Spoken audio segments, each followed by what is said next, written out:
since I've done a book haul on this channel. Over the last like maybe couple of months, I have purchased and received quite a few books. We do have what I got from the charity shops, we have what I've been gifted from publishers, and yeah, just publishers, there's no authors. Also everything that I've purchased over the last couple of months. Probably gonna go with what I've been gifted first. Some of these you may have already seen on like my other videos I've uploaded. I did attend an event last month, end of last month. I'll link it up below. Most of these are from that event. So I did actually meet Ali Hazelwood and I got to receive an early art copy of Not in Love, and it was signed. I can't even say it out loud. Like, it's crazy to me that I even met her. It is all in the vlog that I've mentioned. I'm obsessed. I've already started reading it. I'm just over 50% now. This is definitely her spiciest book yet. The tension is tensioning. I think Eli is probably my favorite male main character that she's had, but Rue, without a doubt, is my favorite female main character that she's ever written. She is so different.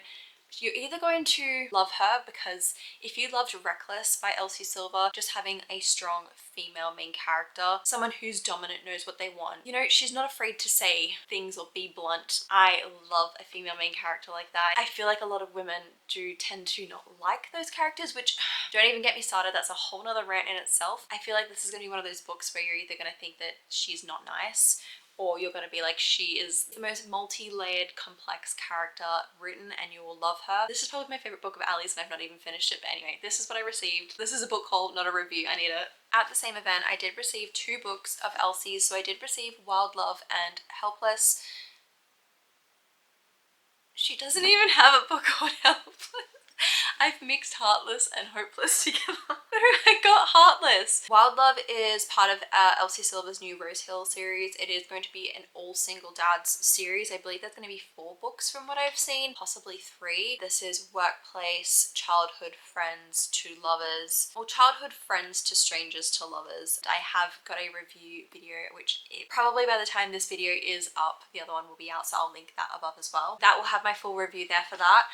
I did also receive Heartless signed. They had a book with a blind date, but every book was a signed author, and I just somehow guessed. I was like, this has to be Heartless. Like, I have the gut feeling. Picked it up. It was my favorite book by my favorite author. Like, you all know my opinions of Heartless. This is like a 5-star read for me. It is single dad, cowboy, small town, grumpy ex sunshine. Willow and Kate are just like my ultimate goals of like a relationship. I love them so much. It is age gap as well. If you're not someone who loves age gap, like, this may not be the book for you because it is definitely age gap. I can't believe I've got this signed. Like, it's my favorite book.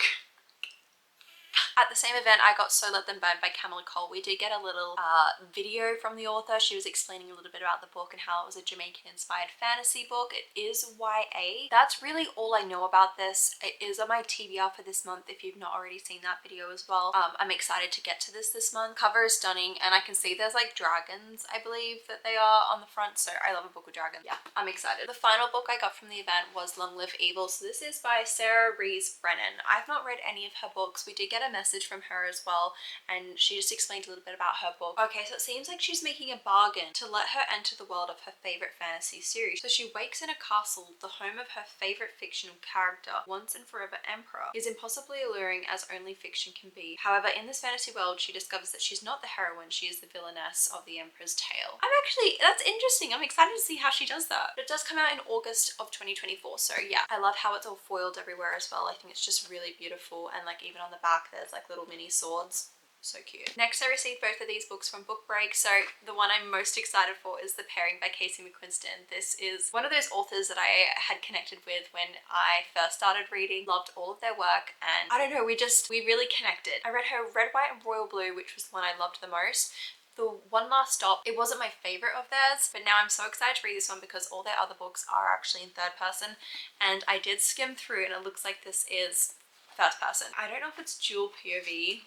It is. It's dual POV and 1st person, so that's very exciting. I haven't read anything of theirs in 1st person. It is about 2 bisexuals, Theo and Kit, who accidentally book a European wine and food tour thing. So they are coming together for this event, and then they end up making like a wager while they're there. It's to try and prove that like they're over each other. I'm excited to see how that will play out, or if there's going to be like a large portion of the book being at the wine tour, or if that will be just like the start of the book. Then I got BK Borison's Business Casual. I've not actually read any of the Farmlight series, so I do need to actually Farmlight, the Love Light Farm series. So I do need to go and read all the other books before coming to this, but I do know that everyone loves these books, so it's just not going to be an issue for me. I'm definitely going to go back and read them all from the start. I think this may be the 4th book of the series. Won't be too many books, which is exciting because it does come out this summer. I don't know the exact date. It's coming out soon. Next, I received this from Little Brown Publishing. It is How to Leave the House by Nathan Newman. I actually don't know anything about this book. So it's a debut novel about identity, connection, and belonging. Okay, so basically he gets one of his spicy packages delivered to the wrong address. That's like where the story begins. They sound like they've done a really good job of this. There's a lot of reviews about their work. I'm very keen to see like where this one goes. I don't actually even know what category of genre it's in. I believe it may be literary, but we'll see. It may just be general fiction. The final book I've been gifted is The North Wind. It is from Simon & Schuster by Alexandria Warwick. Very interesting. Apparently it is like an arranged marriage where she needs to be sent to the immortal king who needs one person every year to be sent to him. It's like a forced marriage in order to like stop the fog infecting like the mortal land. I don't know if this is like an arranged forced marriage, those sorts of vibes, or if she sort of sacrifices herself. This one also comes out in May as well, and it does have the foiled writing. I love books with foiled writing. Like, are you kidding me? I'm gonna go through my books that I got from the works. Extremely sorry about the lighting change. Clouds are just coming and going like crazy right now. All right, we'll start with the books I got from the works. From the works, I did get Tomorrow and Tomorrow and Tomorrow by Gabrielle Zevin. This was, I believe, £5. So cheap, I had to pick it up. My friend Megs was actually reading this while we we're on holiday, and she said that at the start it was a bit slow for her, but it started to pick up towards the end. So many reviews online about how great this book is, and so people gave it 5 stars. So I'm gonna start reading it, see where it takes me, and if it captures me, it does. If it doesn't, it doesn't. So like, it was £5. It's not like it's the worst thing in the world. I'm only about a year late to the trend. Next I picked up was Next of Kin by Hannah Bonham Young. I've read one of her other books, which is Out on a Limb, and that was like a 5-star read for me easily. And other people say that this was like another 5-star read of hers. I had to pick this up. It's just released. It's come out with Bedford Square Publishers. I don't actually know who Bedford Square Publishers is, what like imprint that's under. Anyway, I'm excited to read this. I just think that her writing is so easy and fun. I hope it's as good as Out on a Limb. I pray that it is. Oh, and I believe this was £3.50, so super cheap. The Graham Effect by Elle Kennedy. Okay, this may be bad. I don't know why I bought this. It was £3. I was like, oh, I'll just grab it. But I've actually not read any of her other books. I know this is probably, I believe, like the children of her Deal series one. I don't even know the name of the series. I don't know if maybe I should read those first before going into this, but I've heard that this is really great. So I'm like, now I want to read it. I probably should read her other main like hockey series. I don't know why I just picked it up. I just saw it. It was cheap. I need to read Elle Kennedy. Like, I feel like everyone's read Elle Kennedy, and I've never got around to it. Final book I got from the works was Powerful by Lauren Roberts. I had to get the Sprayed Edges edition. Needed it. It was only £5 as well. It was the last book in the store, so I was super lucky to even get my hands on this. It sold out so quickly. I have not read it yet, but I think I might push it forward above my TBR because I really want to read this. It's really short too, so it'll be just an easy quick read, probably in a day. Oh, if you don't know as well, this is the novella after her first book, Powerless, which is by Lauren Roberts as well, obviously. I don't know why I clarified that, but yeah, this is the novella between her next book, which I believe the next one is going to be, I believe the next one's actually Reckless. Yeah, I feel like the next book's Reckless. Now moving on to the books I grabbed from Waterstones. We'll start with the mini ones first. So I did get Live Me by Philippa Besson. So I actually found this one on the depths of Goodreads. I had just finished Swimming in the Dark, and it was in like the recommended section down below that after like you've read your reviews. I just like clicked onto it, read the reviews, and everyone says that it was a really great place if you're going from one book to another, which was recommending like a few other books I wanted to read. So I was like, I'm just gonna grab it. I didn't realize how tiny it was. This is gonna be a quick, easy read. I've got it on my TBR for this month. Probably gonna read this next, to be honest, once I finish Not in Love. So I'm very excited to start this. It is about 2 young teenagers who fall in love in 1984 in Paris, and like the struggles that they go through during that time, obviously being in the 80s. I believe that the main character, which his name is also Philippe in the book, he actually is just like reflecting on his time as a teenager. I believe it's because he meets someone else. It says that here it's like a coming of age story that captures the tenderness of first love and the heartbreaking passage of time. I feel like I may cry during this. I'm hoping that it's beautifully written. I'm just expecting really great things from it. Another book that I'm expecting really great things for is Open Water, which this is by Caleb Nelson. I have seen so many reviews about this, so many great things about it, and again, another tiny book, so I didn't realize how short this book was, but yeah, I'm expecting some really great things out of this. It is about two young people who meet in a British pub. They are black, they have scholarships to a private school, and they do face like a lot of discrimination, and they are both artists as well. This is going to be a lot of heartbreak. It does say that there is a lot of fear and violence in the description of it, so I feel like I'm just gonna cry while reading this. It mentions that two people who seem destined to each other can still be torn apart by fear and violence, and just that sentence alone already tells me so much about this book. I'm petrified to read it, but I'm also excited to read it because I've just heard so many lovely things about the writing and how emotional and in depth it is, so yeah, very excited for this. Another book I'm also terrified with reading, and I mean truly terrified. Like, I'm not really terrified of the other book, I was just being dramatic, but this one I'm actually terrified of reading. It is A Little Life. We all probably know this book or have seen it around or seen videos of people crying while reading it. My psychopathic brain was like, yeah, you see people crying over a book, like hyperventilating crying, and you're like, yeah, purchase, I'm gonna buy that. That's literally the whole reason why I bought this. Like, I feel like I want to put myself through that pain. A lot of people said that they don't end up recommending this book because it is just a book that you don't recommend, but I'm gonna put myself through it. I feel like I deserve to understand what everyone is talking about. I feel like I can handle it. I feel like I can handle those topics. Like, I'm a dark romance girly from the beginning. I have moved away from it, but I feel there may be some darker themes in here. It may not be dark romance, but I could probably handle the topics. Even though it will hurt and it will probably destroy me, I feel like I can handle it. And I'll probably just have to read some fluffy romances afterwards for a couple of weeks. The next book I bought, I actually don't know really much about it besides that this is a lady going through a divorce. So it is really good actually, by Monica Hazy. I think that's how you say her last name. I'm not 100% sure. But she has just gone through a divorce and she's alone for the first time. She can't afford her rent and her PhD, but she is at the age of 29 and she's determined to embrace her new status as a newly young divorcee. I've never read a novel like this where it's about someone rebuilding their life, not actually having a romance subplot somewhere in there. I don't even know if there is a romance subplot in here, so this is completely out of my depth, but I want to read it. First of all, this cover. I just love the cover. It's so nice. Definitely out of my usual realm of books, but I just want to push myself this year. I want to see if there are books out there that I've not read and not just stay in my comfort zone. I want to really push that boundary for me and just see, is there something else that I can get more out of reading? So yeah, this is going to be one of those boundaries for me, reading just a general fiction book, I believe it is. The final paperback that I've got was The Papa War by R.F. Kuang. I've not read any of her books. I know she's got Babel and I believe this is a trilogy, the series. I don't know if she has any other books, but they're the ones that I really know of from like TikTok. I heard this is not as like difficult to read as Babel, so I'm excited to maybe start here with her writing and then possibly move into Babel. This seems like more up my alley.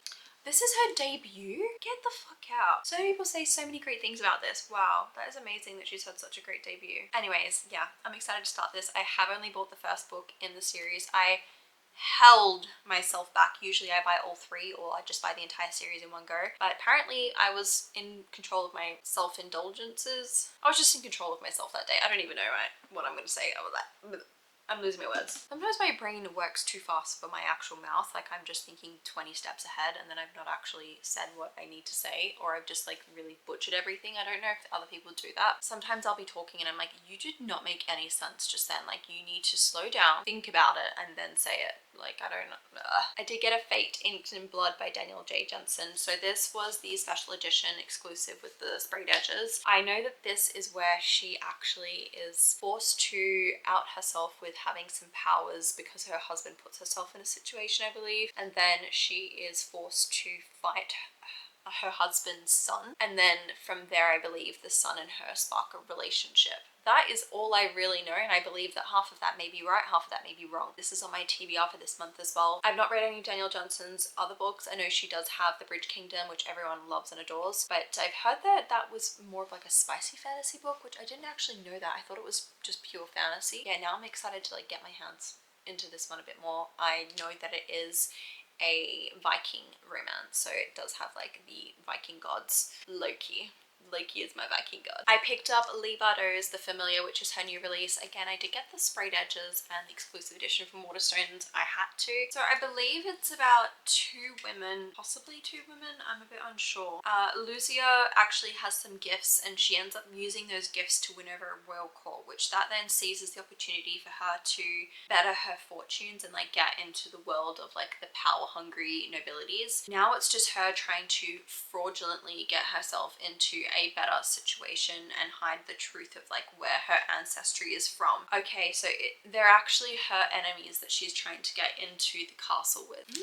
Very interesting. Final book that I got, which I actually was listening to this on audiobook and I had to buy the physical book because I was groveling over this book. Like I was obsessing over this. I couldn't even stop listening to it, so I had to go buy it, and then I started hybrid reading while listening. I've actually finished this not last night, night prior. It is The Crimson Moth. It is by Kristen Cicarelli. Sorry, the lighting's really bad. By Kristen Cicarelli. This is about a witch hunter and a witch. So the witch is actually disguised as an elite, sort of like an elite, not royal, but she's like an elite socialite, and the hunter he's part of the guard. He's like the top hunter of like the guard, the royal guard. Is it the royal guard?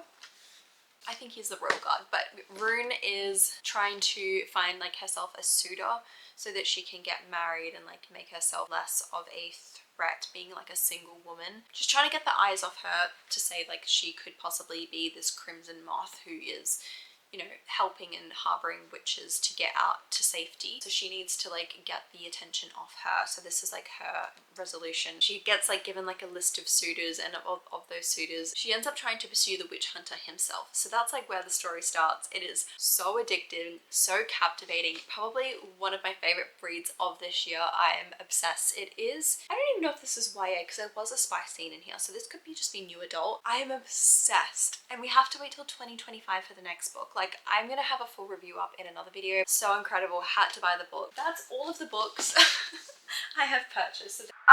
I'm gonna stop you right there, Tash. You see that big pile of books that's sitting behind you? Why have you not talked about them? See how they're thrown across the bed? You completely forgot to talk about all the books that you thrifted. I'm gonna jump in here. I forgot to talk about 4 books. Even when I put the books back on the shelf, I didn't even realize that I didn't speak about them. I don't know what was going through my head that day. I was all over the place. So let's talk about these 4 books that I have missed.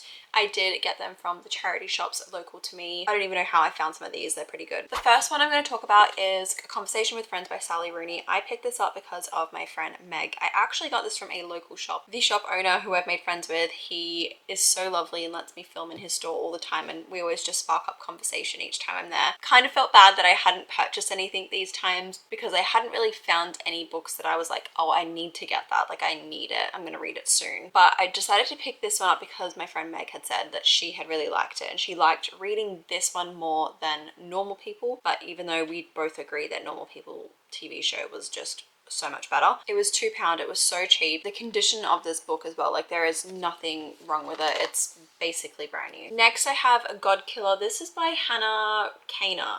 So this I have actually seen in Waterstones quite a bit. My local Waterstones I believe had it as their book of the month. I don't know if that's across all Waterstones, but my local one had it as their book of the month. Once I saw this in the charity shop and it was only £2, again I had to grab it. It was too cheap and the condition of it was basically brand new. Like the spine hasn't even been touched. I don't even think someone's read this. And the pages just look so clean, like everything about it is brand new. I had to. And I bought this as well knowing that it was a deer on the cover and my partner loves deers. At that same charity shop but a different day I found Talking at Night by Claire Dabley. I have seen so many people talk about this one recently as well. Again, as I've said across this video so many times. This was £3 for a hardback and the condition of it again was so great. Like it doesn't even look like it's been read. Like the pages look brand new. So very happy to find this one. I know that this is a romance, so yeah. The last one I found was Lessons in Chemistry. This was a crazy find because it does have these sprayed edges.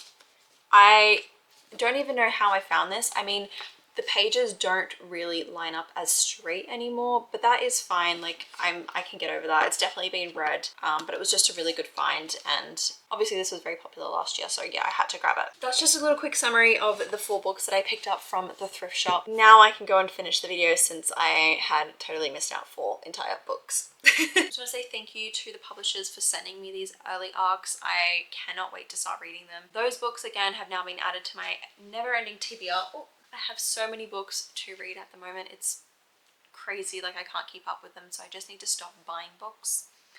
Buying books is a separate hobby to reading them, we all know this, but I really need to actually like reel it in a bit because I've got too many at this stage. Yeah, it's not a good thing. I actually feel stressed about it. Like I want to be reading more, but I just don't have the time. Probably gonna wrap up the video here, but yeah, you'll probably see the haul from me in a couple months time with probably the same amount of books, but we won't talk about that. I just want to say thank you so much for watching. If you're still here, if you're new here, please make sure to subscribe, and I do put up new videos every few days. I will see you in my next video. Love you all so much. Love you!